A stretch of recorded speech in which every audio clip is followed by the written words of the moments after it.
নমস্কার, আপনি দেখছেন যুক্তিকথা ইউটিউব চ্যানেল। আমাদের চ্যানেলে প্রধানত যুক্তিকথা বা বৈজ্ঞানিক শাস্ত্রকথা আলোচনা করা হলেও এই ভিডিওটি তুলনামূলক একটু অন্য ধরনের। ভিডিওটি প্রয়োজনীয় মনে হলে আপনার পরিজনদের সঙ্গে শেয়ার করবেন এবং আমাদের চ্যানেলে নতুন হয়ে থাকলে অবশ্যই সাবস্ক্রাইব করবেন, যাতে এই ধরনের তথ্য আপনি প্রতিনিয়ত পেতে থাকেন।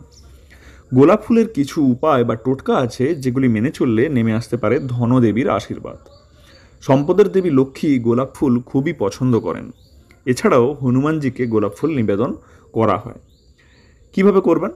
মঙ্গলবার বাড়ির ঠাকুর ঘরে লাল কাপড়ে লাল চন্দন, লাল গোলাপ এবং মেঠে সিঁদুর বেঁধে রাখুন। 1 সপ্তাহের জন্য রাখুন এবং তারপর সেটি আলমারি বা টাকা পয়সা রাখার জায়গায় রেখে দিন। এতে আয় বাড়তে শুরু করবে। রোজ সন্ধে মা লক্ষ্মীর সামনে একটি পাত্রে গোলাপের পাপড়ি এবং কর্পূর পোড়ান। গোলাপের পাপড়ি আর কর্পূর একসঙ্গে পোড়ালে মা লক্ষ্মীর আশিস মেলে। ঋণের সমস্যা থেকে মুক্তি পাবেন আপনি। কাজে বাধা থাকলে একটানা পরপর 5টি পূর্ণিমায় জলে 3টি করে গোলাপ ফুল অর্পণ করুন। সমস্ত কাজে যাতে সাফল্য পাবেন। ঋণ থেকে মুক্তি পেতে শুক্রবার গোলাপ ফুলের একটি প্রতিকার করুন। এজন্য একটি খালি সাদা কাপড় নিন, তারপর 4 কোণে 4টি গোলাপ ফুল বেঁধে নদীতে ভাসিয়ে দিন।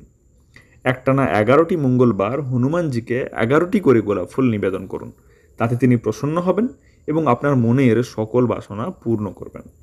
এগুলি টোটকা হিসেবে প্রচলিত হলেও এটি শাস্ত্রমতে হিন্দু ধর্মে বহুদিন ধরেই প্রচলিত হয়ে আসছে, তাই আপনি এগুলো অনুসরণ করে দেখতে পারেন।